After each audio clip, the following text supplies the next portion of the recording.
Purchase your piece today.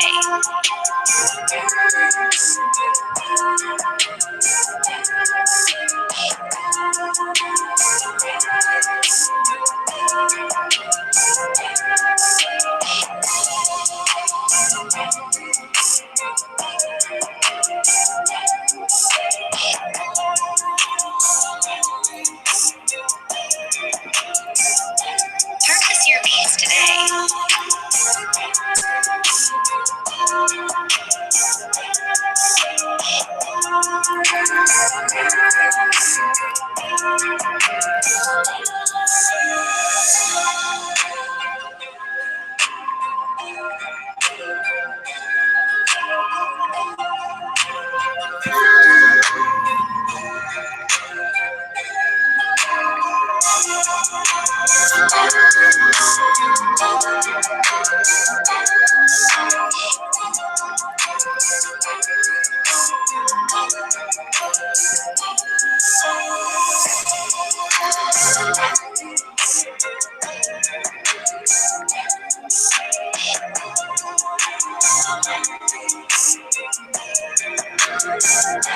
Purchase your piece today.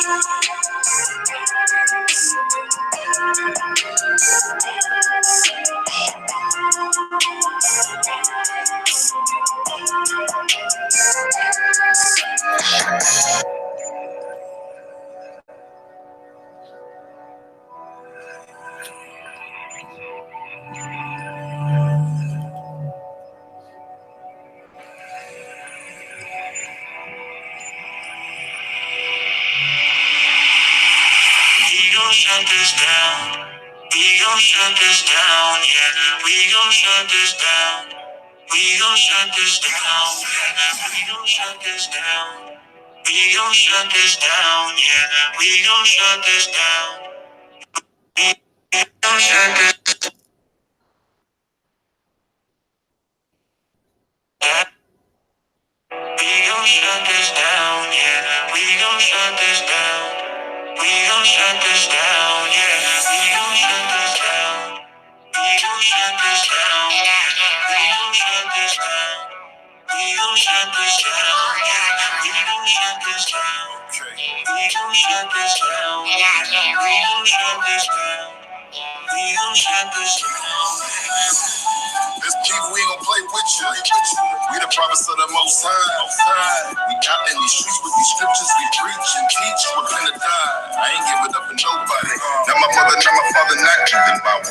Bible told me be strong in the Lord. I can't fool better more. Yelling, that's right. I ain't never been weak. No, not my type. Got hormones, Bible brew, still my fight. Got my own issues, Lord, make the way. Like while I swing my sword at me sounds right. This is my time, so I got to do right. Going to the end, and the price is my life. Do all I can do and do all for Christ. He gave me my lamp, and my lamp will shine bright in the day and the night. If he ain't trying to hit, cool. Your boy Esau, he gon' get this too. Ready for the prophecies, I'm about to fall in real soon. Isaiah 14 on his tomb, but we out here for you, the biblical Jews. Blacks and Hispanics and Indians too. Bringing out the Bible, cause the Bible be the proof. There's a war going on, and our weapons the truth. We trust that. That's right. Couple hundred boots on the ground. When you hear that war cry, don't be scared of the sound. Prophets are back that they cannot confound. Children of Israel's identity found. Trust in the Lord will not let down. Pray to the east, it can't cry loud and know that. Right? We gon' shut this down. We gon' shut this down. We gon' shut this down.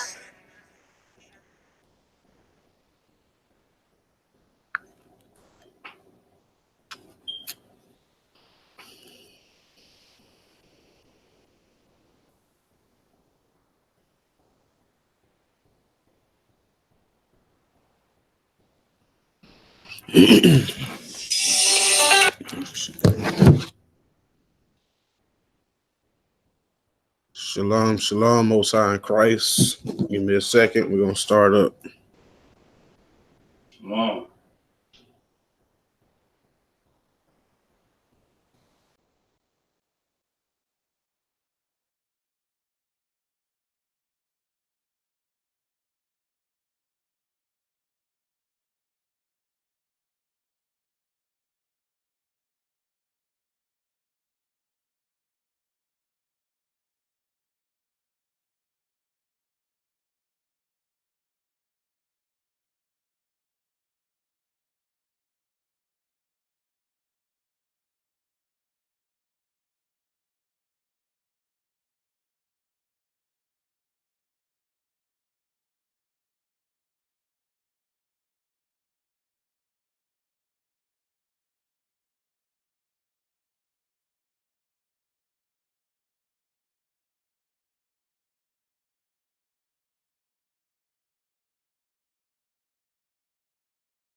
All right, shalom, shalom, Most High in Christ.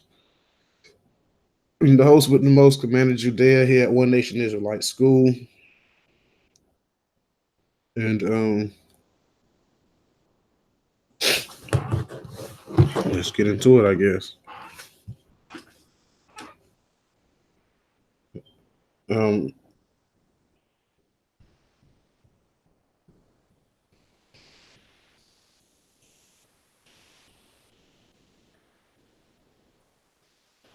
it's another day, another ending of a week where we come to serve the Most High and keep the Sabbath, which was made for man, and a sign between Israel and the Most High. Um,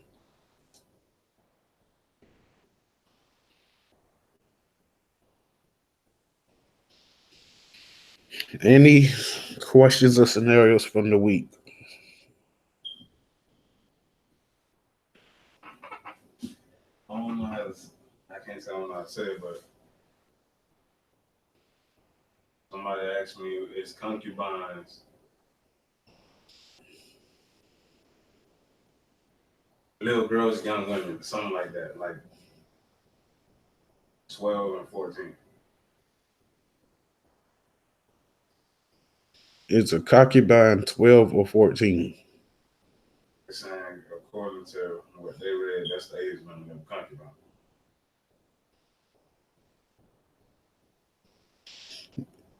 I've never read no shit like that in my life. So I said, look, I don't know, because I never read or heard no shit like that, but I'm allowed to ask. I ain't never heard that in my life. So I don't know what the hell you talking about. Yeah, me neither. They were saying that concubines are girls who are young, waiting to be married. They ain't got nothing to do with no goddamn concubine. A concubine is exactly that. Concubine, meaning I conquered your land and I binded you. Right. I mean, a concubine is when we went to war. When we went to war and we destroyed all the men of that village, and we just because remember when we went to war, we was to destroy everything. Yeah. So let's say you saw a woman that was beautiful to you in that land. You could take her and make her one of your wives after you did everything that the scripture said to do with her, as far as pulling the fingernails, cutting her ball, leading her 6 months, all that stuff to cleanse herself and all that. But that was that. But that's not a concubine had nothing to do with the goddamn age. You know what I'm saying? And even for us, we were disgusted by men. We didn't take little ass women and marry them to grown ass men.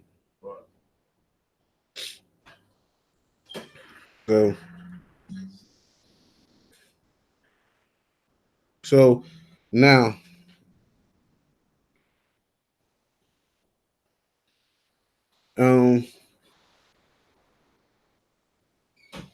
remember, a concubine could also just be a second wife or whatever, whatever. But it's not no. It's not no. I ain't ever read nothing about a man taking a 12 and a 14-year-old girl and laying with her and making her his wife and stuff. I haven't. I was explaining most of that to him, but he was talking about look it up and read it. I'm like, man, stop going off of what Wikipedia and Google tell you. Something called a Bible dictionary that tells you what a concubine is. All right, well, just I don't know, bro. I ain't ever read that about no she being 12 and 14. I don't even know where he got that from. Hell, you couldn't even go to war till you was at least 20. Right.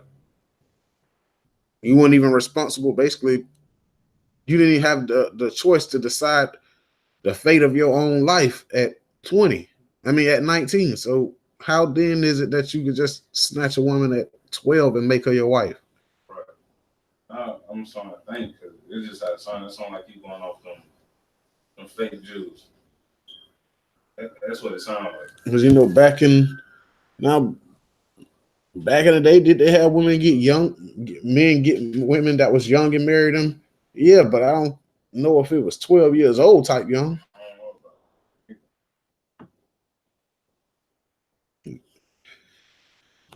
about So I don't know what the hell to say. That answer that I ain't never read it. So. it. He's talking about that. His next question went into that right there. What The marrying a young ass woman. does he want to marry a young ass woman? No, but he was trying to because I told him what we are, and I guess that's what he tried to associate us with. All right.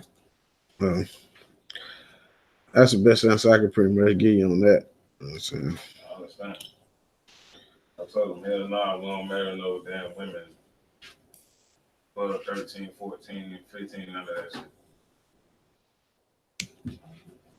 With that, I don't know what to tell that brother. Like I said, I've never read that. I've never read it. So with that, can we move on, or is that?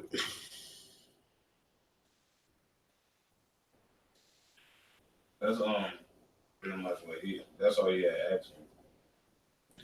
Solid. Let's move on.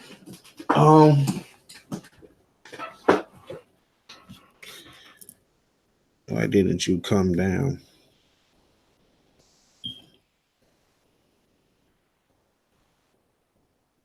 This week wasn't good. That's the way the simplest way to answer that is the week didn't turn out the way I was praying it was going to turn out. So money is defensive of all things, and when you ain't got it here, you can't defend much. 2, are you happy?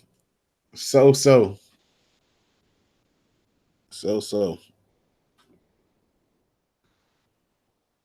asked me, dragons in the Bible.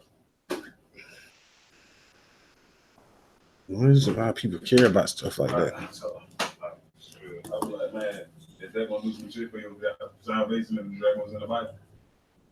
Oh, but I want to know. I said, bro, so that should basically kill everything because it ain't going to help your salvation. Mm-hmm. I just want to know if dragons in the Bible. All right, bro, listen. Ask the damn question. It says dragons in the Bible. Yeah. It's keeping the commandments in the Bible. Well, how about we do what we know is in the Bible? How about that?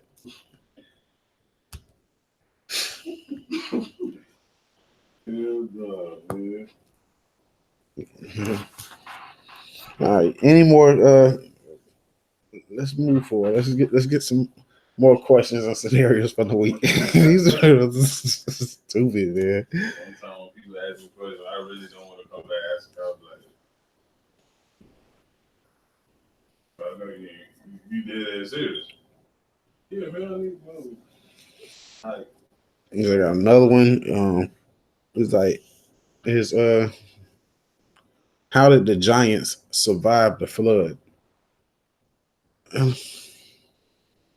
I said, what? I'm telling you, reading questions and I see it. And somebody said, how did the giants survive the flood? I was like, what? What? Yeah, I had somebody ask me the same thing about basically about the flood. They were like, so the ice age actually happened with the dinosaurs and stuff like that. Shit, there you go. Dinosaurs and dragons. You don't know about that shit. Yeah, they were like, so the ice age actually happened. All right. Well, this is what they got to understand. When they read in Genesis chapter 6, it wasn't talking about giants as such as in height. Mm-hmm. No, it's talking about men of renown. Men of stature, like a king would be a giant. Right. A president could be a giant. Right. People that have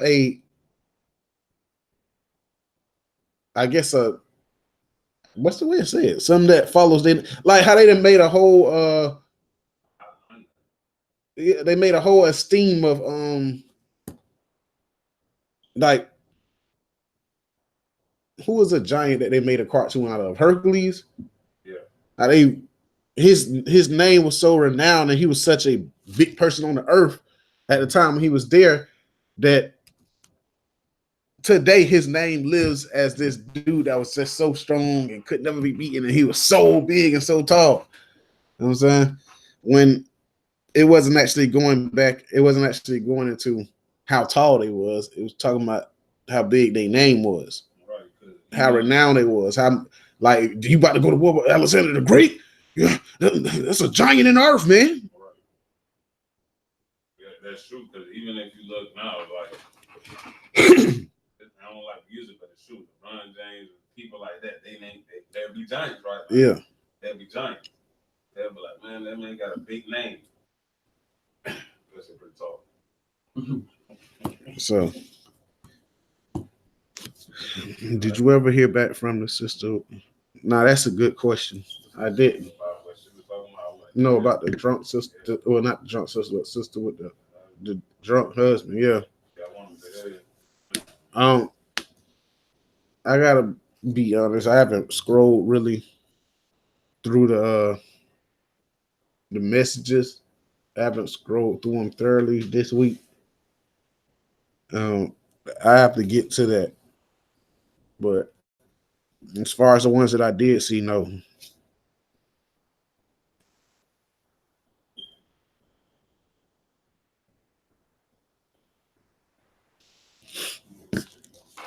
So that's what that was going into.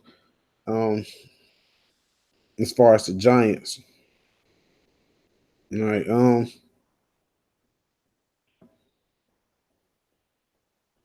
We're gonna do more question scenarios in here, but there's another question that I wanted to deal with, which was the one where it says and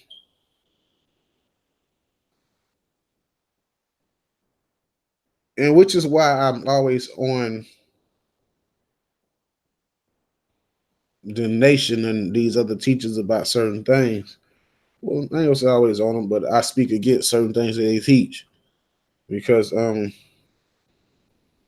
the inbox I was like it says that uh Israel has like most of the Israelites have like a hypocritical doctrine.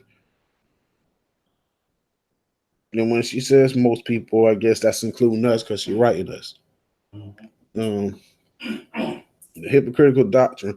Why tell white people they can't come in and be saved when God Himself says He will have mercy on whom He chooses to have mercy on? So, how in the hell can you declare who God has mercy on? And second, if white people are so bad and they can't be saved, then why are your congregation filled with white people speaking Spanish? So now, here's the point. What white Spanish speaking person sits in here? Yeah, I don't know where she get her information from. Absolutely wrong.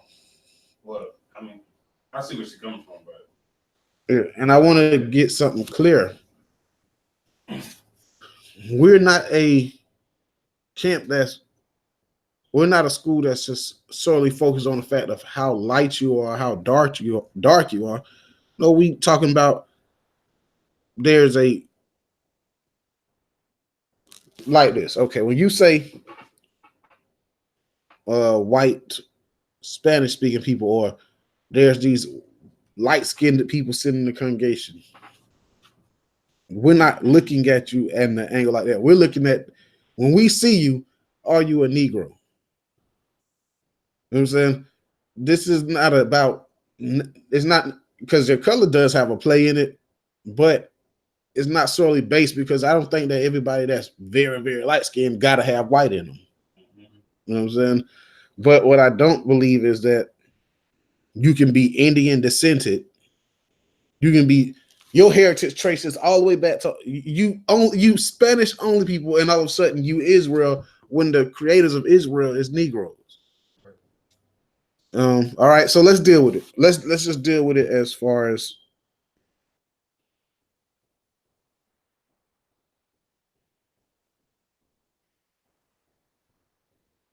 So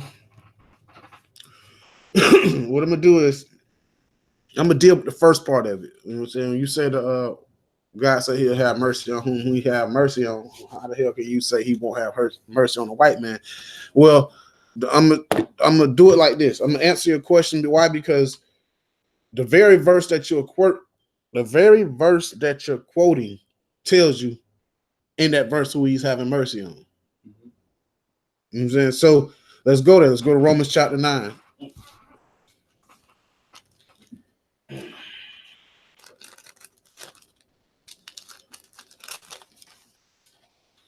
And which is why I tell Israel about the hypocritical doctrine they teach, right? Because why? Because they'll tell you fast when they want to make these Spaniards, when they want to make them your brothers, they'll tell you quick, color don't matter. But then when they want to argue with a white man about Christ, then all of a sudden color matters. You know what I'm saying? Then here's another thing. They all act as if all the other camps act as if Israel, a people who came from a man and a woman, don't have certain features that every family has. Every family has a certain feature that they carry. Right. You know what I'm saying? Israel, we the only ones who don't have a feature. We look like everybody and everybody looks like us. Well, if that's the case, here's what hypocrisy comes in at. If we look like everybody else and everybody looks like us and there's nothing to tell us apart, then why do you go to the streets and yell and tell white people to kiss your feet? You may be telling the Israelite to kiss your feet. Right. Yeah, you're right. If you want to go by that, anybody can be Israel. Right. If we don't know who Israel is, this we all look just alike, and every other nation look just like us, and everything else. Then why are you calling him Esau? Right. Because he may be Jacob. Right. We don't know the difference, right? We can't tell. We look like everybody. Mm-hmm. That's a hypocrisy. That's hypocrisy in your doctrine. Why are you making someone who just might be your brother kiss your feet? Right. All right. So now let's deal with it from this angle. Let's start at Romans chapter 9, verse, I think, 12. Romans chapter 9 and verse 12. Romans chapter 9 and verse 12. It was said unto her that elder shall serve the young. As it is written, Jacob have I loved, but Esau have I hated. Right. So God told her from the beginning, is as it is written, the oldest is going to serve the younger. And then the Most High comes on and says, what? Jacob have I loved, but Esau have I hated. So off the dribble, the Most High is telling you he loved one people and he hate the other people. Go ahead. What shall we say then? Is there unrighteousness with God? Is there unrighteousness with God? Is God unrighteous for choosing to love one people and then saying, you know what? Well, I'm going to love them and I'm going to hate them? God forbid. It means hell no.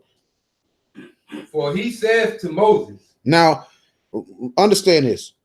Before they even did good or bad, the Most High was making this choice. Remember, he came to, what was her name, Rebecca? Which one was this? Sarah or Rebecca? No, it wasn't Sarah. Sarah was Abraham's wife.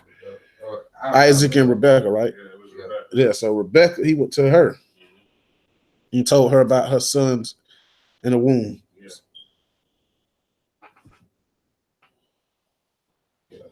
All right, give me that verse when he was talking to her. I think that's what, 21, 20, something like that. 25, 21.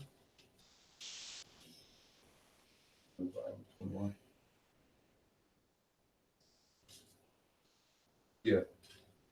All right. Genesis chapter 25 and verse 21. Genesis chapter 25 and verse 21. Hold on. Let's deal with this because we got somebody in the chat scoffing and absolutely incorrect. Yeah, it says, just hate the people or hate the actions of the people. It said that the two brothers were born of two different mothers. Now, where in the hell in the scriptures did it say that the children was born of two different mothers? It was the same one. They had twins. Let's read. So let's read it then. Let's go back to Genesis now, and we're gonna prove that the Most High don't just hate their actions; He hates them. We're gonna prove that. Let's go. Let's start at Genesis 25 and which verse did I call 21? Yeah. Well, is that it? Yeah. Go ahead.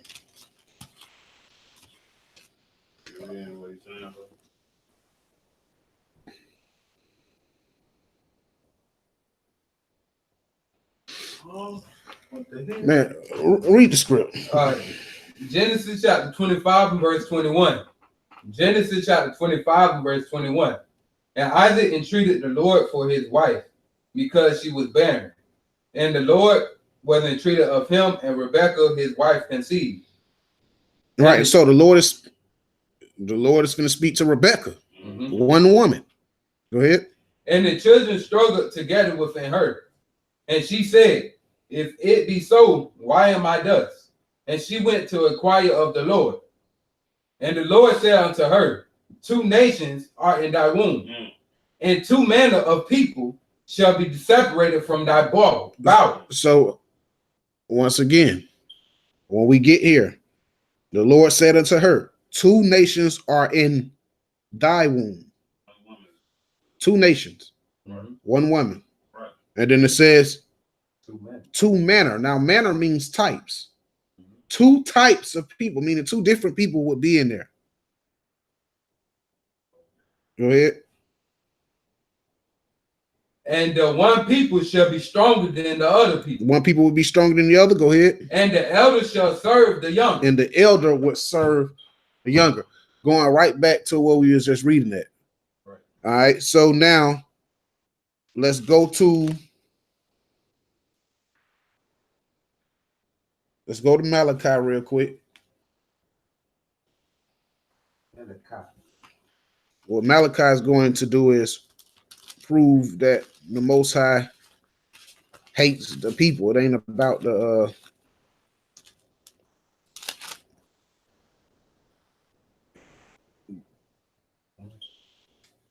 we're gonna start at Malachi 1 verse 2.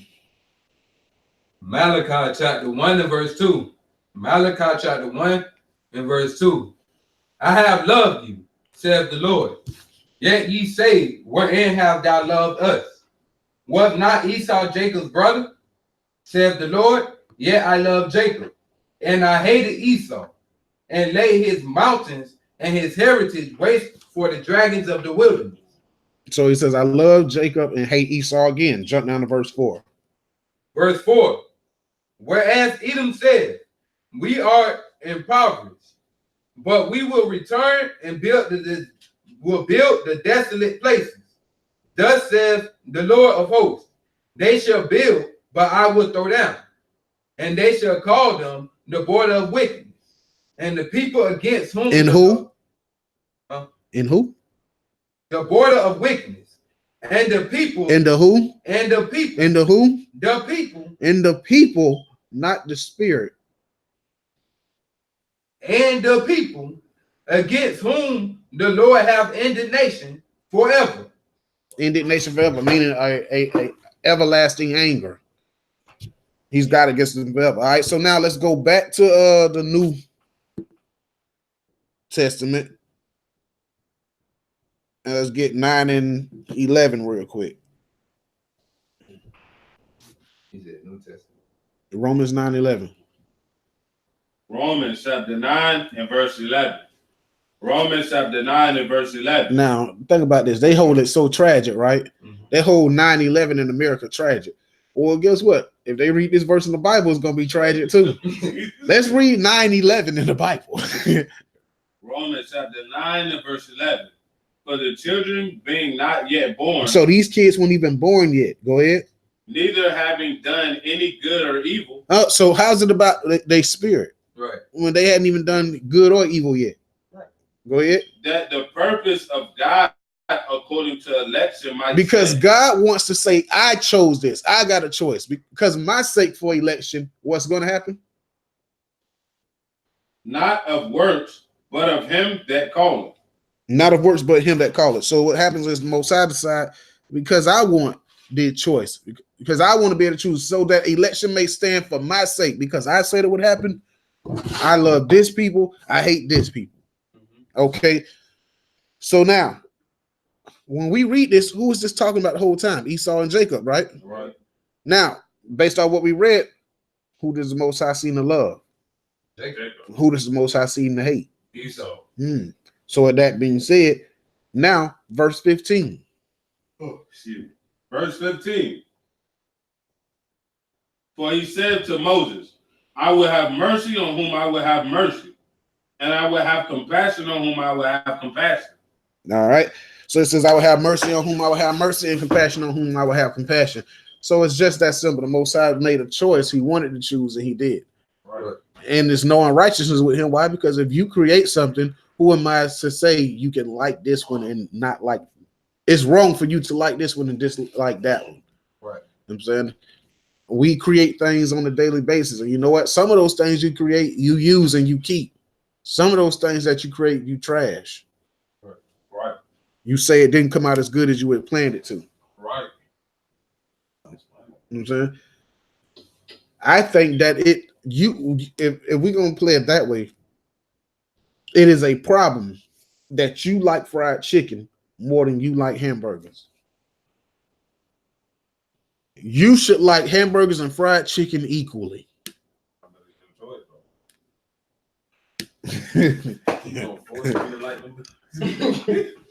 Like, you know how some people be saying, like, you gonna get mad at me because of such and such? Yeah. And like, man, shoot. Or you gonna get mad at me for my opinion? How many people say that? That's my opinion. I got my opinion, you got your own opinion. So if I can't get mad at you for your opinion, then why do we feel, even though we don't have a right to, we simple as hell, why do we feel we have a right to get mad at the Most High for choosing if he gonna love everybody or hate some of everybody? A lot of people think they God.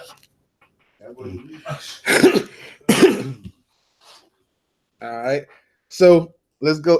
Let's get back into let's get back inside of here. Any no questions, scenarios from this week in here before I deal with something.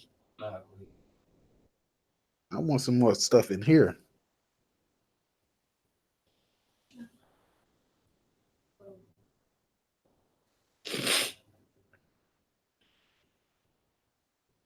So, okay, when it comes to Esau, do the Ten Commandments still apply? For example, if your mother, Mm-hmm. should you still honor her? You got to ask your question where they can hear you now. Do the Ten Commandments still apply to Esau? That's the whole question. No, you got to say it where they can hear you.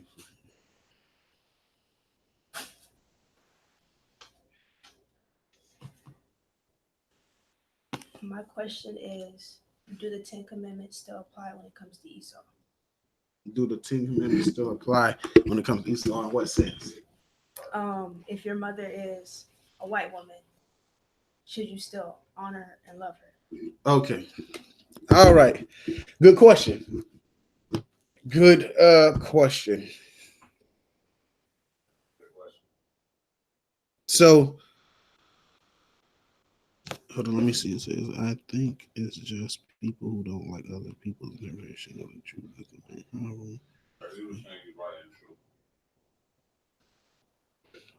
Right. Okay, so now let's deal with this. Now, when it comes to that, like the scripture say, honor thy father than mother. Now you got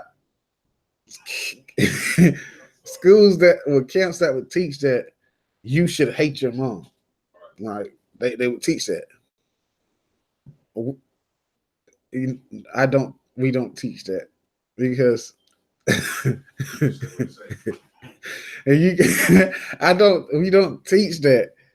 I think that you could be damn near codish. But then I'm gonna explain because if I just say it, then it'll make it sound one way and it's not, and if I explain it that way, it's gonna sound this way and it's not. So I'll just be like this: you should love your mother. Yes, you should honor your mother, but there's an extent. Now,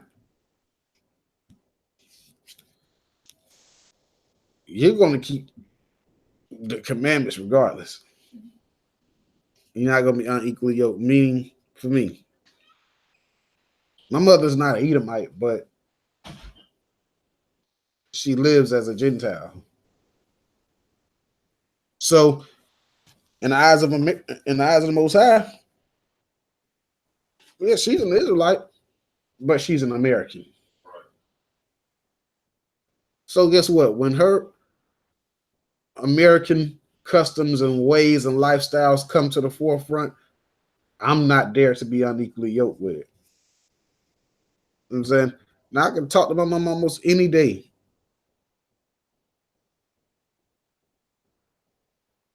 I talk to her almost any day if I wanted to. You know what I'm saying? But we are not in. My mother lives in the American standards. Right. She lives by the American way. I live by the Israelite way. That's the way that the Bible tells us to live. Right. So therefore, we don't see eye to eye. So it's not really much fellowship we can do together. But I can still honor you. I can still respect you. I can still love you. I can still make sure you're all right. But then I go back my way and keep going. Basically, don't let their unrighteousness overpower your righteousness. Don't be unequally yoked. Meaning, if I know it's, well, they're in the midst of sin, they live in sin. But if I know if it's heavy laden sin going on right now, I'm not going to be in the building. If it's in our times of righteousness, I'm not going to be in the building. You know what I'm saying? Now, I'm explaining it in bold words, so I'm hoping you understand what I'm saying. No? Okay. Solid. All right. When they get long, you know I don't read. You gotta somebody. That is definitely one thing. There's one thing that's wrong with Christianity religion is that they do push the oppression of women. Subtly. Go ahead.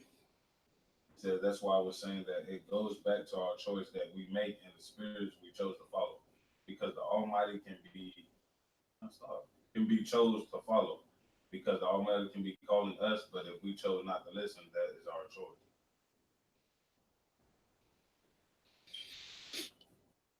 Okay. What is the one part talking about? When it says the Christianity religion that they do push Oppression of women. What do you mean by that? They push the oppression of women. What do you mean? And don't let them pull you out the truth to honor them. Right. They'll want you to celebrate them on Mother's Day. They'll want you to tell them Happy Mother's Day. They'll want you to buy them Christmas gifts and birthday gifts. And I went over there to my cousin's house, right? And their mom, she's like, "You talk to your mom?" I'm like, "Yeah, I talked to her. You talked to her today?" Like, not today, but you talked to her yesterday? Yeah, so the day before Mother's Day. So I was like, "No, I ain't talked to her."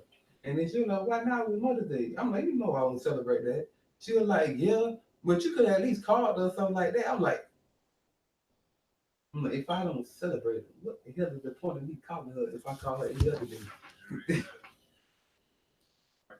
I'm sorry, but this guy, read. It's just like how far, right? On the phone, he comes Thompson. It's what is this? It's like what? You talking about Mother's Day? Stop it! Stop it! You've been celebrating this since you were young. damn. And my head off my property. Yeah, that's it cute. I gotta wait no part, but that's just funny. In my head, I was like, this motherfucker is tripping. Okay. Stop it. Go to Matthews 10. I guess that's the easiest way to explain what I'm saying to you. Go to Matthews 10:37. And then we'll deal with the other part. Matthew chapter 10 and verse 37. Matthew chapter 10 and verse 37.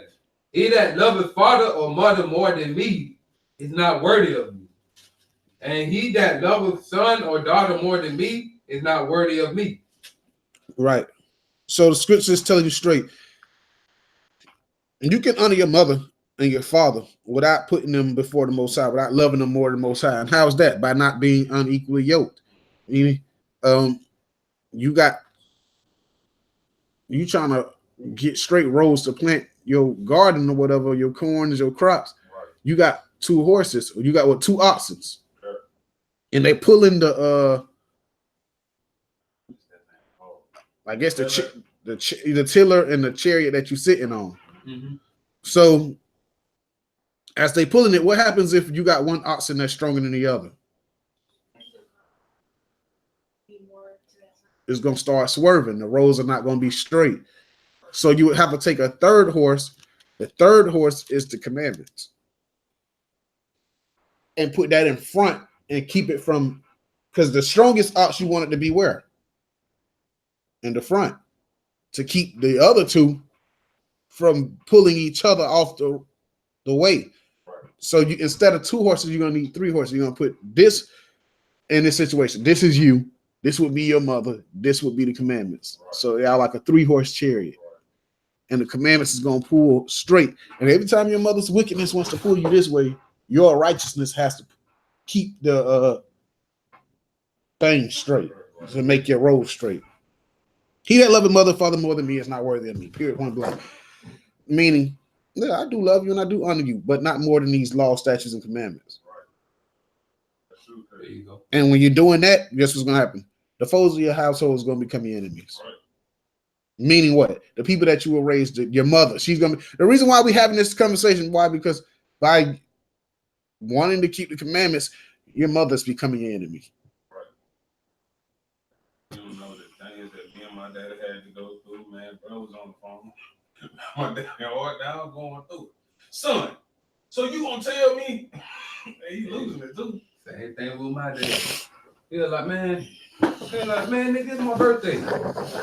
He was like, you can't call on thing on my birthday? I was like, first off, nigga, when I was born, you wasn't even there for my birthday. Hey, but I was like, I call this up to you every other goddamn day. It's a problem now because I don't call you on this specific day. I'm like, I told you from the jump, and you acting like it's something new. But yeah. Yep.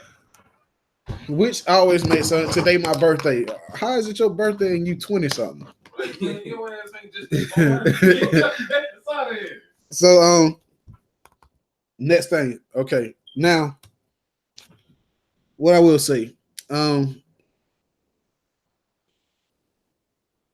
it says the Father and the Son, the reason why people would speak on the Father and the Son is because that's scriptural.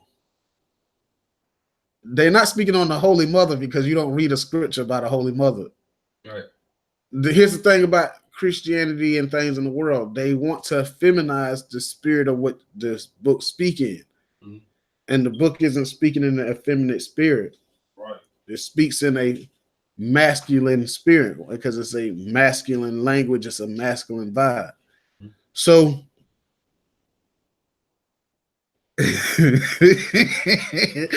give me John 6:63 real quick.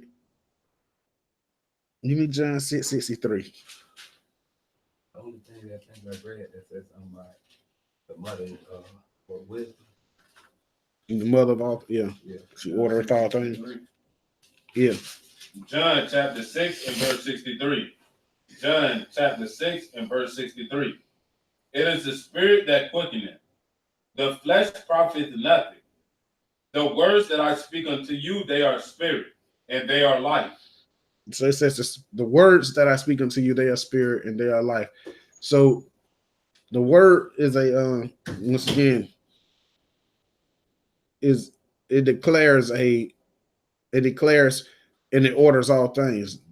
Well, who has the order of all things in the family structure?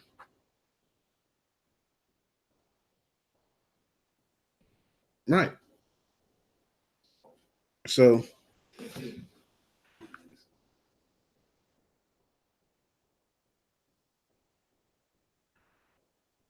all right. So let me do something. Give me a sec.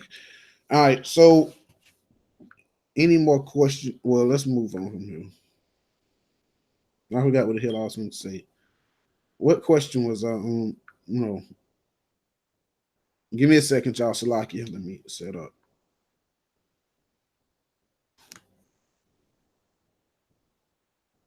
Pops. What do you mean, pops? What's it?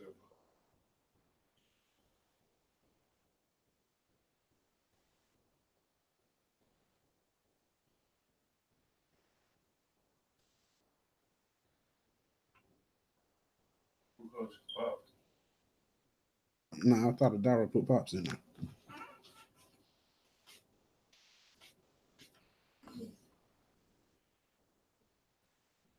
Hmm. Deleted what? I didn't say it.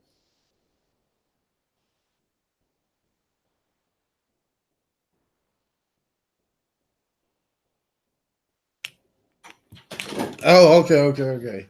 Yeah. All right. So any because I forgot where I was going. I'm getting thrown off. What? I was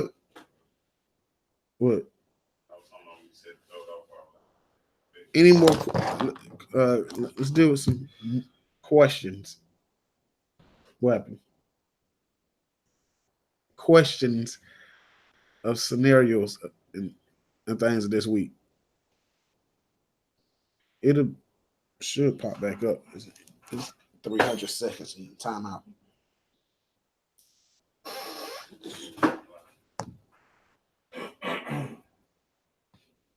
So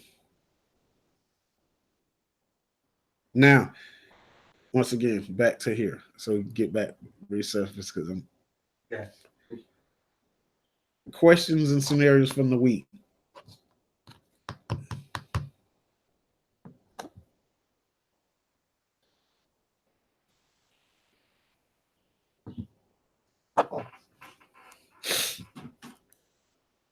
Somebody said about it was Simon Peter who had the dream on top of the roof. They said, was it just about people or was it about people or food?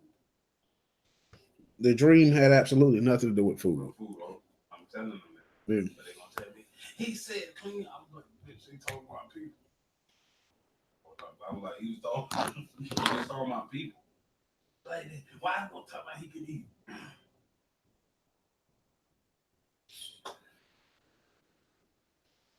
I talked to some of you telling me what I'm Heavenly Father, I'm gonna have I already got one great out of my head. Yeah, see, even Dara said she the only one did homework this week. That'll leave me alone because I'm asking my question. So Like that. yeah, Dara, I'm gonna save correction till you get back in the building. We gonna jump.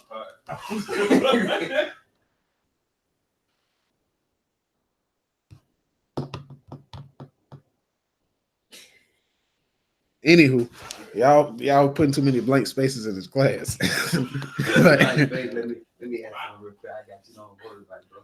Hold up. I forget what she said. All right. So with the pulling away your wives. When it comes to that. Uh-oh. My brother asking questions about putting away his wife. What? Go ahead, what happened? You said that. Wait, what? This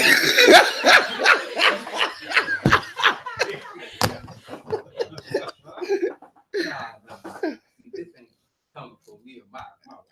I ain't trying to put away my wife or nothing like that. So yeah, if you see that, if you heard that, that wasn't talking about you, you know. Okay. But no, when it comes to putting away your wife, I know we read in different areas where it say you can put away your wife for this reason and that reason, and then you read the one in where that might say you Don't put away your wife except for before fornication. That's Yeah. Matthew. I believe that the one in Matthews. Yeah, so I was gonna see if that one basically overrides all the other like the You talking about when Christ finally spoke and said, yeah, "Except it you put said, away for this and that." yeah, that one over Where you at? the Matthew 19 and 8.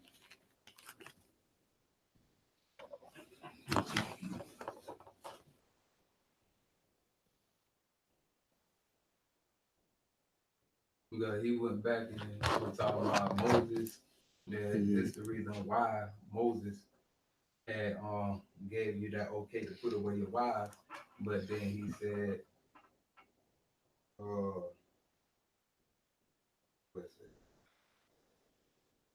And I say unto you, whosoever shall put away his wife, except it be for fornication, and shall marry another, committeth adultery, and whoso marrieth her which is put away doth commit adultery. Mm-hmm.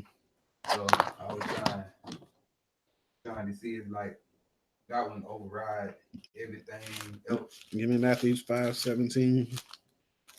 5 and 17. Hold on, let me find it. Matthews 5. Yeah, 17.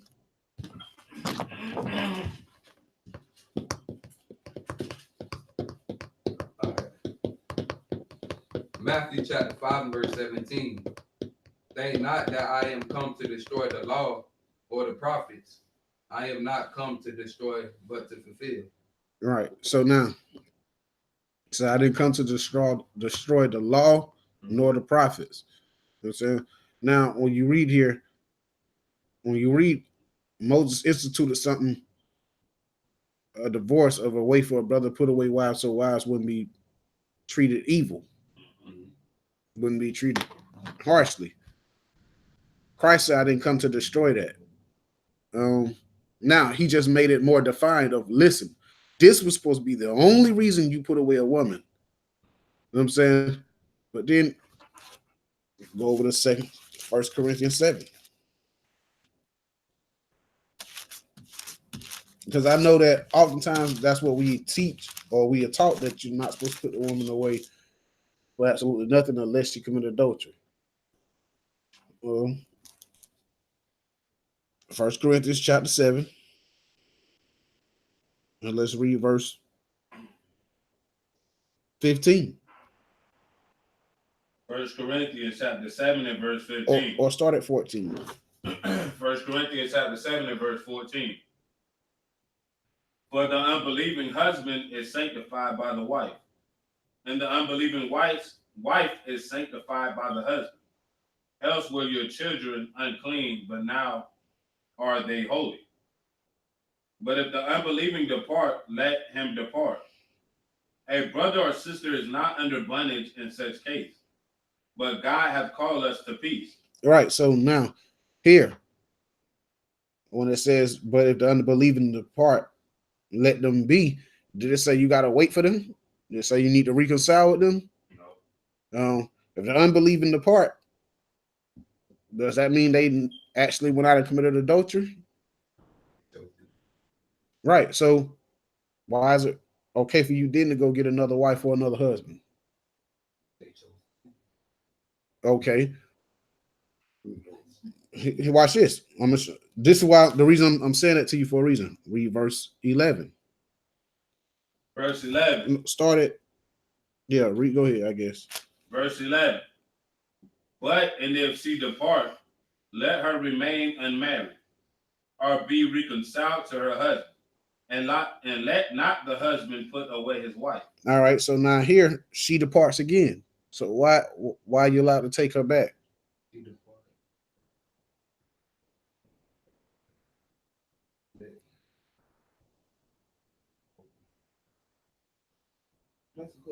That's a good question. Go ahead, explain. Here you're reading what is basically the same thing where somebody departed, but in this case she was able to come back. And then when you read 15, it says, if the unbelieving depart, a brother or sister is not under bondage in such cases. You're called to be under peace. So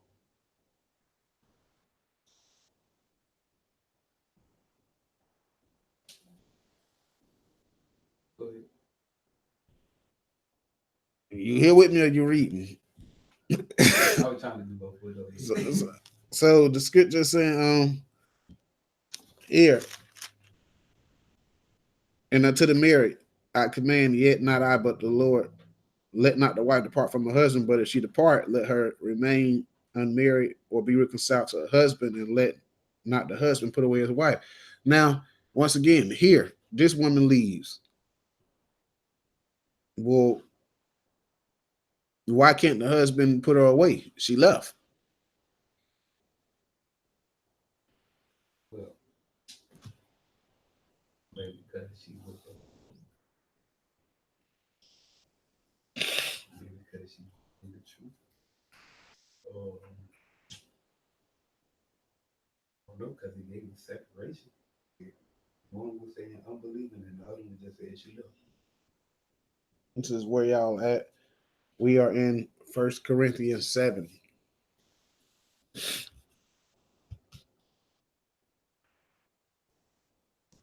So let's go back to Matthew's, because I don't think you're catching it here. Let's go back to Matthew's. Matthew what? Which one? Where you was at? 19. 19.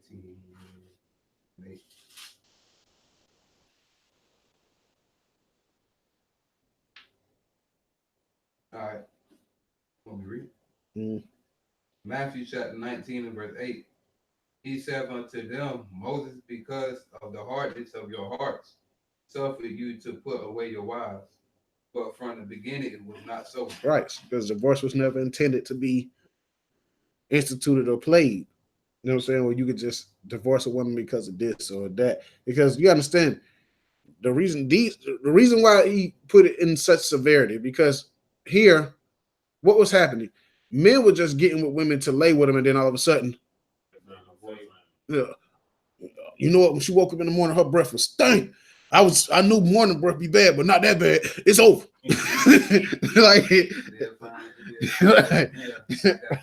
So here's is like, listen, it was never intended for you to just put a woman away, but because if you couldn't put her away, then of course, how would you treat her? Yeah, you would treat her bad and stuff like that. So what? I'm walking you through it slow. Mm-hmm. Moses instituted the divorce. He saw it was an issue here, and he made the correction. The Most High allowed it. Okay, so now Moses is looking like, okay, these women are getting treated like hell. And the scriptures say that they were all supposed to be called to be to peace. Mm-hmm. Well, there was no peace because you hated the goddamn woman. But Moses said, you know what? All right, look. Give that woman a bill of divorcement so she could be free and go be with somebody who will treat her the way she's supposed to be treated. Mm-hmm. You know what I'm saying? Because of the rude and harshness of your hearts, Moses had to create this. But now, you think because Christ stepped on the scene, all of a sudden, Negroes are going to stop being evil-hearted and mean and spirited towards a woman that they only really want to lay with? No. So, though you're not supposed to lay with them, you think that's going to stop the men and women today? So, for example, we're going to have a sister that may come into this building, let's say a month from now. She thought she was married to some nigga in the world who makes her life a living hell. And she's going to come in here and start seeing real men and start realizing how she's supposed to be treated and all this other stuff. Well, this Negro in the world ain't going to accept this truth, and as a fact, he going to get to a point where her life going to become hell trying to keep commitments. Either he going to come in or he ain't. But let's say in the case he ain't. Well, What are we supposed to do then? You're not supposed to be yoked, so you're supposed to be part of the unbelief. No, but the scripture said the unbelieving could be won over. Yeah, but what it said after that? He said if the unbelieving depart, right? But what if he don't? What if he decide he never want to depart? What if it? What if he decide I love this bitch and I ain't going nowhere, but I ain't going, but I ain't going to that. I ain't going to that church.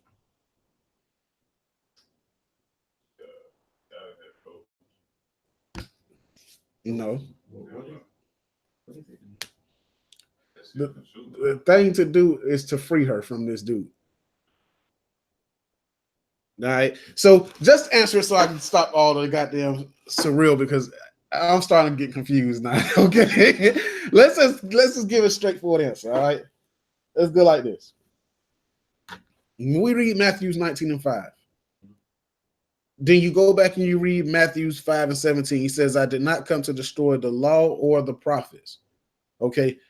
The only reason you were supposed to put a woman away for was adultery. Now, have you ever seen where as things grow, you come in, you say we only got this rule, but as it starts to grow, more spirits come in, and then more problems come in with those spirits, and now you got to make things to what fix those issues. Okay, well, when we first came in, we could only do this, but now this is happening, so now we got to find something to stop this from happening too. Okay, so now look, we can do this and this. Only time you can do this is if this happens. Only time you can do this is this happens. That's where you get in Sirach. Let's go back now. Because you're called into peace. Now, I don't know how much peace you're going to have if you got this unwilling to repent and change type Negro or niglet attached to this brother who's trying to repent. Yeah. Eventually, you're going to have to do some slicing. Let's go to the evil woman, Sirach 25, verse 25. Sirach chapter 25 and verse 25. Sirach chapter 25 and verse 25. Give the warden no passage, neither a wicked woman liberty to gag abroad. Go ahead. If she go not as thou wouldest have her, cut her off from thy flesh, and give her a bill of divorce and let her go. Right. Now, this right here ain't talking about, well, it's a wide brand, but you know what I'm saying? The thing about when you're talking about being wide, that leaves more room for more than just adultery. You know what I'm saying? So, for lack of better words, did Christ come and just make it to where the only thing you can leave a woman for is adultery? Is that what the Bible is saying? A lot of camps will teach absolutely correct. We teach the same thing, but we also understand there's breaches to it. You know what I'm saying? So, yeah, I read one about the Most High. He hated putting away. So, Malachi. yeah, shit, the Most High put us away.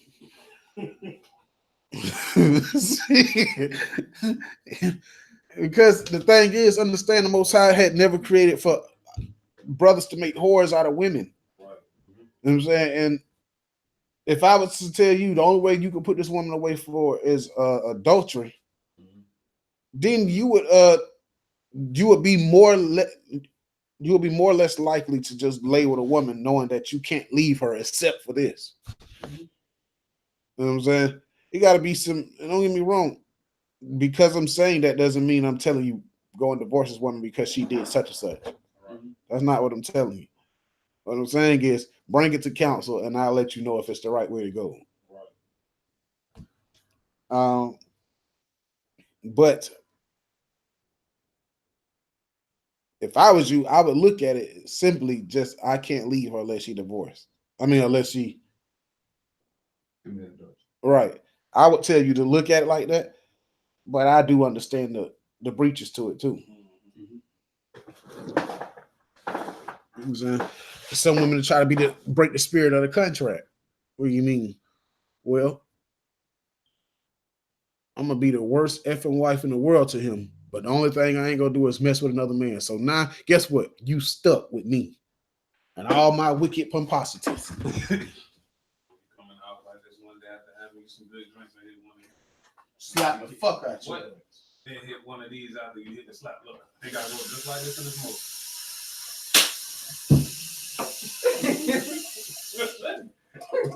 That's what's gonna happen. All right. Add to the check. Let's go to the next questions.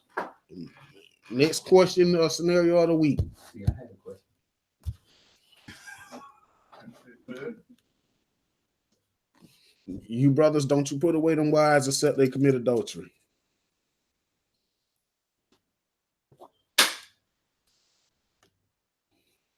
That mean not killing them either, something. I ain't trying to kill no wife. All right. You got any questions? Any questions from the week? Scenarios.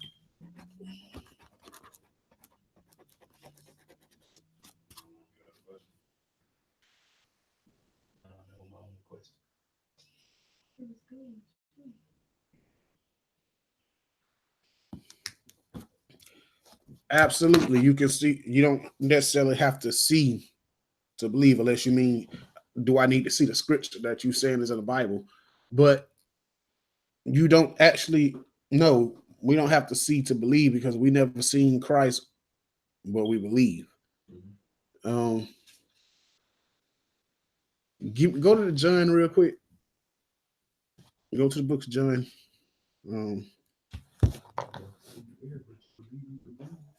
Right. Let me get it.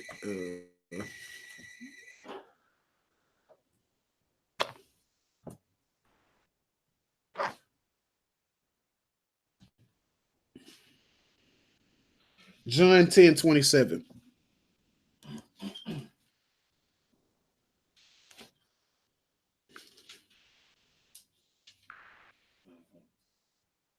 John chapter 10, the verse 27. John chapter 10, the verse 27. My sheep hear my voice. So scripture says that my sheep gonna hear my voice. So now you don't see a voice, you only hear it. You know what I'm saying? So scripture says that my people would hear my voice, my sheep will hear the voice. Go ahead. And I know them, and they follow me. And they follow me. So right, if we only went by what we can see, there's no way we'll be walking in these laws, statutes, and commandments. Right. Because we can't look to the sky and see the Most High sitting up there saying, you better do what I said. Right. We don't see Christ. We didn't see Christ get put on the cross, but y'all believed it happened, right? Mm-hmm. All right. So yes, you can believe without seeing. That's what faith is. If you don't have a Bible, you'll be lost. Absolutely. Because if I didn't have a Bible, I'd still be doing the things I did before it was opened up to me. You know what I'm saying? There's no way I'd be sitting here on a Saturday in front of y'all talking. And if I was, it would be a different type of talking. Yeah. I'd be hanging.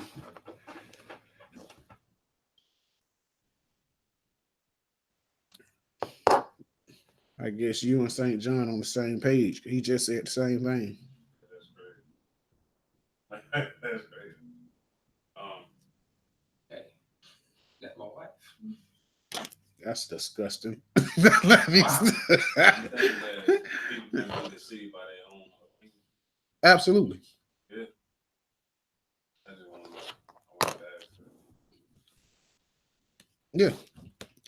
Your own opinion can be just like your own damn dream. I'm sorry, because I know how people is with these damn dreams.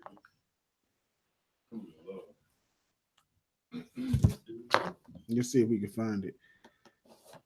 What you saying?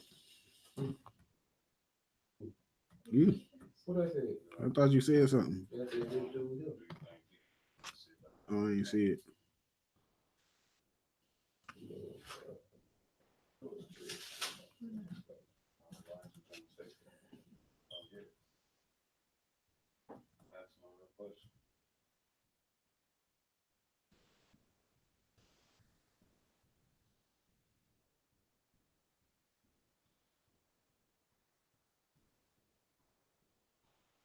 Go to Sirach 324. Shit's all right, 324.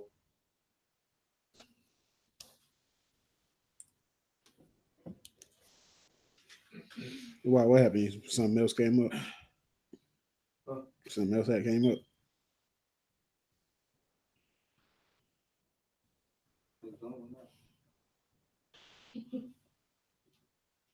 Sirach chapter 3 and verse 24. Listen, I need somebody to stay on top of the chat because Adara said we missing stuff and I don't I can't keep up with everything. Well, okay. Sirach chapter 3 and verse 24. Sirach chapter 3 and verse 24. For many are deceived by their own vain opinion. Right. So the scripture says what again? For many are deceived by their own vain opinion. All right. So that there is quote unquote right direct with what you just asked. Damn. How that shit just fucked me up. Damn. The reason why I asked that too, because you know how we got a lot of leaders in Israel, you feel me? Mm. And sometimes I think their opinions can get in their way. It can deceive them from actually doing righteous judgment. Absolutely. That's off their own understanding, bro. Like when dude said that they created the chart and you know what I'm saying? One dude was like, man, come on, man, you know that shit ain't right. And he was like, yeah, I know, but that's a hook. That's how we gonna get people to come in. And then before they make the correct teaching about what they was really doing and who's really Israel and ain't, the man dies. And now everybody else, the people know that that chart ain't right, but instead of them going ahead and just saying it, they just run with it. Well, it's better to just get Israel in and teach everybody than do it the way the script say.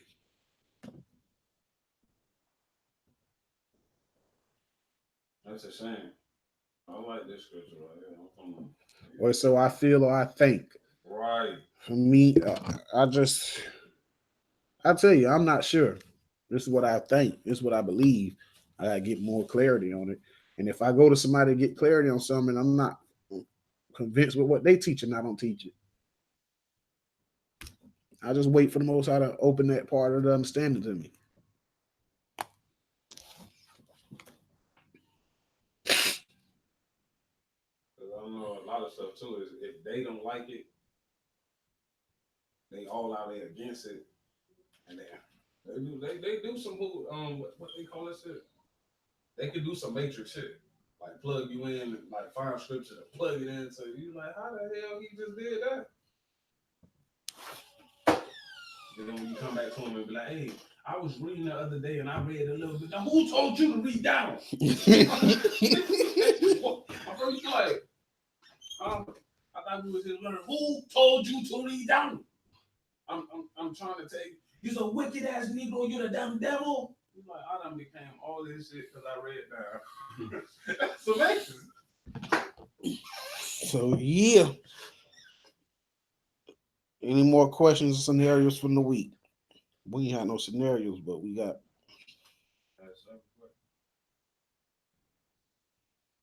I ain't had no scenario. I'm trying to stay away from some of them crazy people, even though they can find me anyway. All right, Dealing with your wife treacherously is sin, right? what you mean by dealing with her treacherously? Yeah. I mean, what the word treacherously means? That's almost like betraying someone. You know what a treacherous wound is?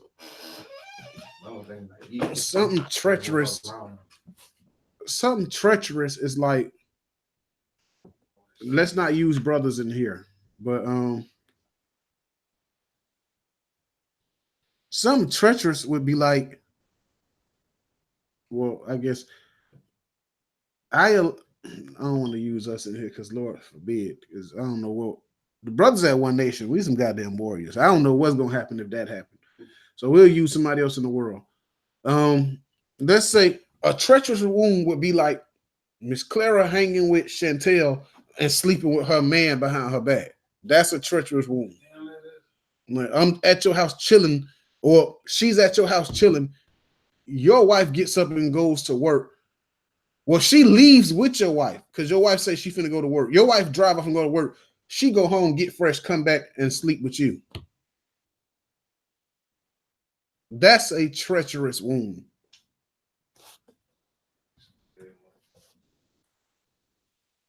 That's crazy. But that's actually a perfect example. I was like, damn, even when it was fun, I was like, damn, that's treacherous as hell. It means to be guilty of or involving betrayal or deception. See, that's why when I was saying that betrayal word, betrayal, that's what it means. Untrustworthy, backstabbing, false, untrue, undependable, unreliable, unfaithful, disloyal, Lord, traitorous, Trader Joe, two-faced. oh, like You know what's crazy? They even use a Greek goddess in here. Janus faced. yeah. So that's a treacherous wound. Now, it's crazy that you asked me that because a sister asked, how do I move on from a treacherous wound? So, of course, I type back, what do you mean? Give me a little more insight. She says, now this is what's crazy. She has a twin. She has a twin sister. And the two of them have been, I guess, the best of friends their whole life. Well, she's with a dude. Well, she was with a dude. And I want to say they were on and off, breaking up, breaking it, getting back together, breaking up, getting back together. So in the midst of one of their breakups, her sister goes on a date with the dude and claimed that they were talking about him and her. Well, in the midst of talking about him and her, somehow drinks get poured and sex happens after they leave the restaurant. So you're at a restaurant talking about your sister and his relationship, and their relationship led y'all to have sex. So here's the worst part. The sister doesn't tell her. So her and the dude get back together. Now, what type of nigga is this? Her and the dude get back together. The sister doesn't tell her she went and slept with him. And you know what happens? They continue knocking boots behind the other sister back until one day she comes home and catches them. Oh. So not only did you sleep with your twins man, but you did it in her house, in her bed. So now understand this. This is this thing that she was telling me about. It's over because I done just talking to her now. It's over this is about a 2-year thing. It happened about 2 years ago, right? But now her mother, her family, like all her mother's side of the family and all that stuff are telling her that she's wrong. She should get over it and move on.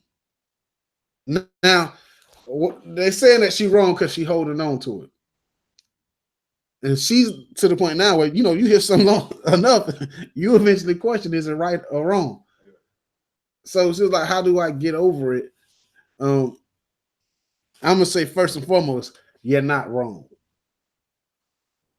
You're not wrong. You got every right to be pissed off. And if you don't want to deal with her no more, you got every right to feel that way as well. Let's go to Sirach.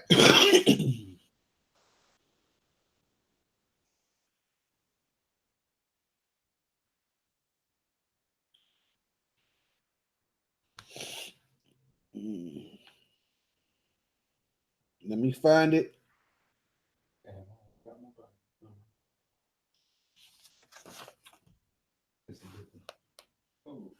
Oh, I see reading it.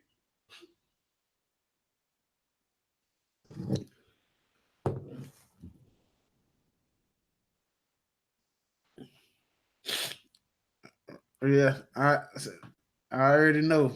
I already know. Let me see. Y'all know what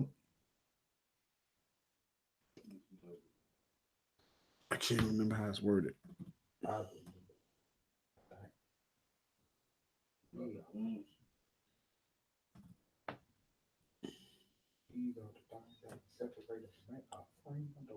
Yeah.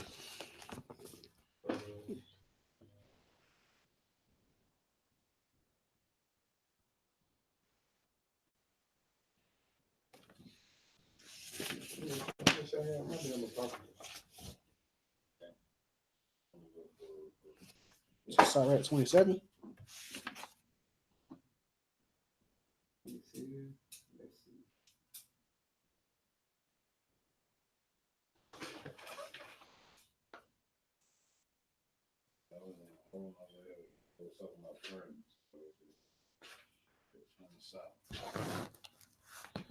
I hate when this happens, man. Sorry, 22. There it is. All right. Sorry, 22, verse 21. Start at 21. Sirach chapter 22 and verse 21. Sirach chapter 22 and verse 21. Though thou drawest a sword at thy friend, yet despair not, for there may be a returning to favor.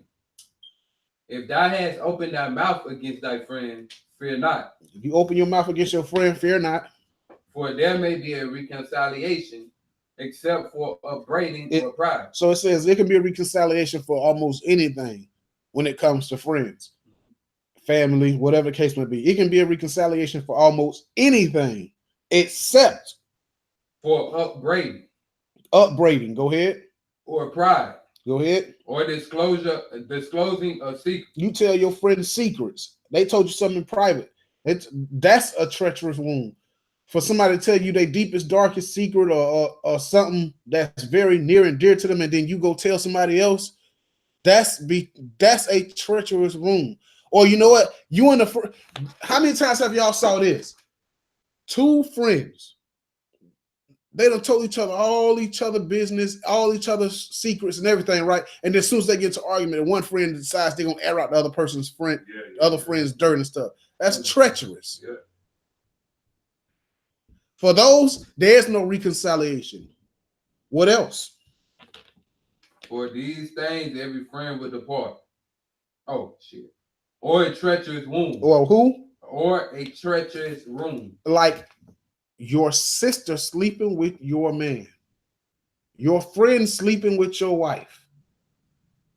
Here's another thing that a lot of people take lightly, but it's a treacherous wound, depending on who you're dealing with and how you go about it. For you to sneak around and to be messing with your friend, your best friend's sisters, because you know what happens? Most of the time, the reason why I said it like that, best friends, I was kind of shook because most of the time when you got a best friend, you'll call them your cousin, you'll call them your brother. Women, you'll call them your sister, whatever the case may be.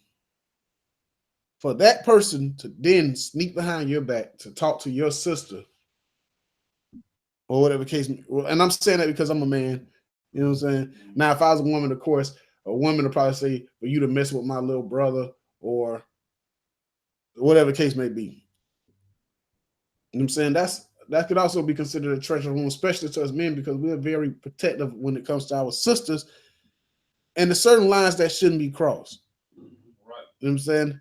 You go to a man, you say, hey man, you know, I'm digging your sister, bro. You know, so I met her through you. I'm digging her. You know what I mean? What you think, man? She off limits. That's it.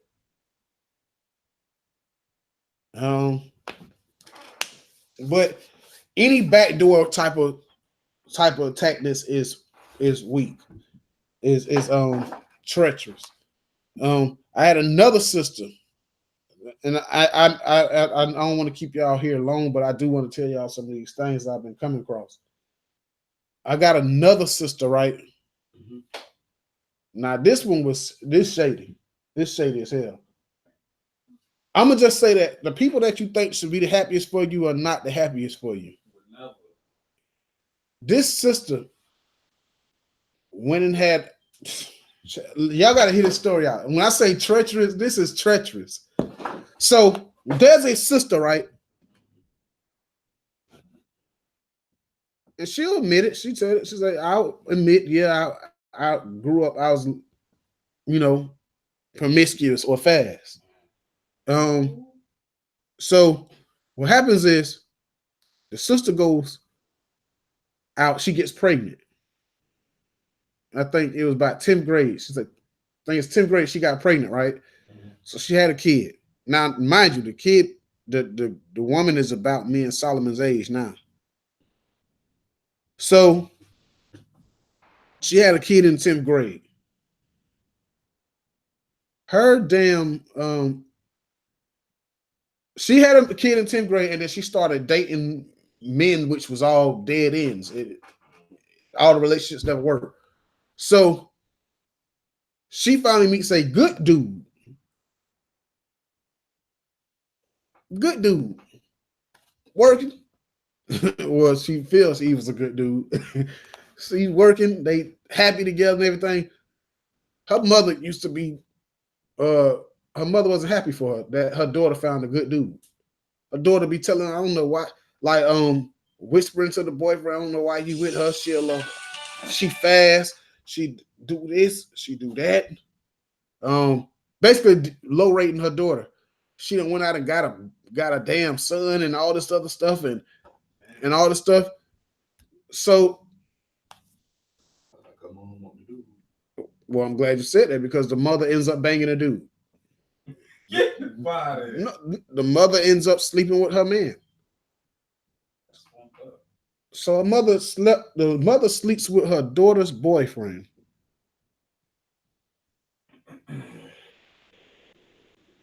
And of course, now this particular sister, like, how does she stop herself from being gay? Because she's to the point now where just all men ain't shit. And she's like, she don't want, yeah, but she stopped dating dudes after that. But now she hearing about this truth. But how does she get past that? You know what I'm saying? Now I'm not gonna go into depths on that because I'm talking to this sister individually now. But you just gotta hear the level of treacherous. You know what I'm saying? She rarely talked to her mom, you know what I'm saying? When she do, it's always this weird vibe in the air now. You know what I'm saying? Don't be like that. That shit. I'm surprised she ain't even talking to me. And so you would be the how destroyed the nation of Israel is, you would be surprised. Right.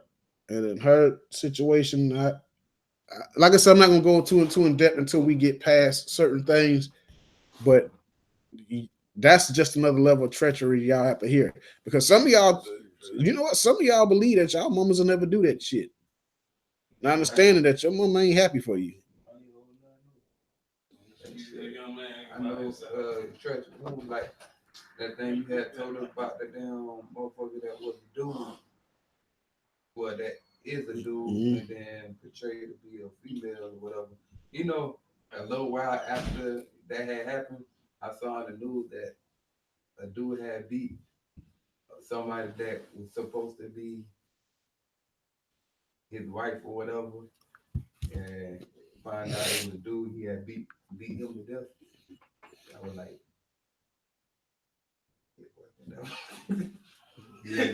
I was like, what happened with that? What that do? Yeah. But I'm like, yep. I'm like, if it was, motherfucker, we told you leave the country. So, but what you can do is come to one nation. That part. What you can do is come to one nation and get changed. Right. Come to one nation and we gonna help you through all the bullshit that the world could offer you. Right. All right. So that's the case. With that, I'm gonna step down and I'll get back with y'all in a second. With that, I say shalom, Most High in Christ. Happy Sabbath. Shalom. Most High Christ. Happy Sabbath. Yep, it's your boy. Can you explain Luke 14:12? Reading questions as I'm exiting out. Oh, okay. Luke 14:21 is that verse when it's talking about Lucifer. Oh, so when they talking about sun in the morning or something like that. Oh, that's what they're saying. Yeah. Go ahead, get that real quick. Let's deal with that one real quick, then we'll be out. Luke 14:21, because of course we've been taught that Lucifer is supposed to be what an angel. Yeah. He's supposed to be, Lucifer supposed to be an angel, and he got kicked out of heaven. Yeah. All right, so let's deal with that real quick. Let me show you something. Luke 14:21. No, that wasn't Luke. I was just talking about Isaiah 14:21. Go ahead, get it from me. Isaiah 14:21. No, start at 12. Start at 12. Salakia. Isaiah chapter 14 and verse 12. Isaiah chapter 14 and verse 12. How art thou fallen from heaven, O Lucifer? Now, first and foremost, what you got to understand is Lucifer is not an angel. Right. Lucifer was not kicked out of heaven, as in the heaven that Christians think about. Right. Lucifer is a man. Right. It's talking about a nation of people. Okay, so when it says it's kicked out of heaven, the heaven here is talking about rulership. He's ruling the world. This particular nation of people, Lucifer, is running the world. They are in rulership. Right. All right. So now watch this. Read it again. How art thou fallen from heaven, O Lucifer, son of the morning? Son of who? The morning. So a man of the morning. Go ahead. How art thou cut down to the ground, which didst weaken the nation? Now, this particular man or nation of people weakened the other nations. Go ahead. For thou hast said in thy heart, I will ascend into heaven. I will exalt my throne above the stars of God. I will sit also upon the mount of the congregation in the sides of the north. All right. So now jump down to verse 21. Verse 21. Prepare slaughter for his children. Now, this man has children, and it says prepare slaughter for them. Go ahead. For the iniquity of their fathers, that they do not rise nor possess the land, nor fill the face of the world with cities. Go ahead. For I will rise up against them, saith the Lord of hosts, and cut off from Babylon the name and the remnant, and son and nephew, saith the Lord. I will also make it a possession for the bittern, and pool of water, and I will sweep it with the besom of destruction, saith the Lord of hosts. All right. So now, when we go back to verse 12, let's read it up. Verse 12. How art thou fallen from heaven, O Lucifer? How have you fallen from rulership? How have you fell from power, O Lucifer? Go ahead. Son of the morning. Son of the morning. Now, what you understand when it says the son of the morning, it's talking about son. The son of the morning was sons of people that shined. It was remember, what do they call mornings now? They call them grand risings. Yeah. You know what I'm saying? what it's basically going into is these were people that were glorified. They shined. You know what I'm saying? They were looked at as gods. You know what I'm saying? Remember, he's painted God to be white. He painted Christ to be white. Everything that is white is great. Yeah, so all you gotta do is look at all the Greek mythology and all that shit. Until this time. Right. So now what it's talking about is the fall of a particular people that did what? Read on. How art thou cut down to the ground? So how you come from such high statues to so low? How you fall from? You were so high that they basically considered you in the heavens. Right. You went from the heavens to damn dirt. How? Go ahead. Which didst weaken the nation. How did they weaken the nations? They took all their resources. They marched in and moved in on their land. They dropped bombs on them. Go ahead. For thou hast said in thy heart, I will ascend into heaven. I will exalt my throne above the stars of God. He said, I will. These people, by the deceivings of the world, they started to exalt themselves as God. And it said he will set his stars above the heavens. I mean, above the stars of God, right? Yeah. Right. Now, when it says that he will exalt himself above the stars of God there is talking about you. We are. Go ahead. I will sit also upon the mount of the congregation in the sides of the north. I will ascend above the heights of the clouds. I will be like the Most High. Now, what people have put themselves to be as the Most High? That's some of those so-called white people. Look like, remember, every image in the church is what image? A white image. Mm-hmm. So, therefore, with that being said, this is just talking about the rising. It's talking about how one man, this particular nation of people went from sat on high and rise and bright as the sun to now they're going to be low and looked upon at it as like, damn, y'all, these are the people that shook and made the earth fear and tremble. Right. Them, at one point, they ruled. It's talking about how low they fall and then when it says 21, it's just saying prepare his children for slaughter, meaning none of them are going to rise and possess the earth and create cities in the face of the earth no more. That's what it's going into. It ain't talking about no angel was up in heaven and started playing music, and then all of a sudden he played music and he was pretty and he was so damn pretty that he became puffed up and decided he gonna fight God. Yeah, that's what I'm trying. God never read the scripture, but I always heard talking about Lucifer was the best looking angel. Yeah. And I'm like, where the hell y'all get that from? Yeah. I never read the scripture. Yeah, so man, y'all, he played music and he healed people with his music. And I said, listen, Lucifer is not David. Right. David played a harp and made evil spirits leave Saul. Right. But he didn't. No, he's a musician and all this stuff, and that's where music comes from. That's where music comes from.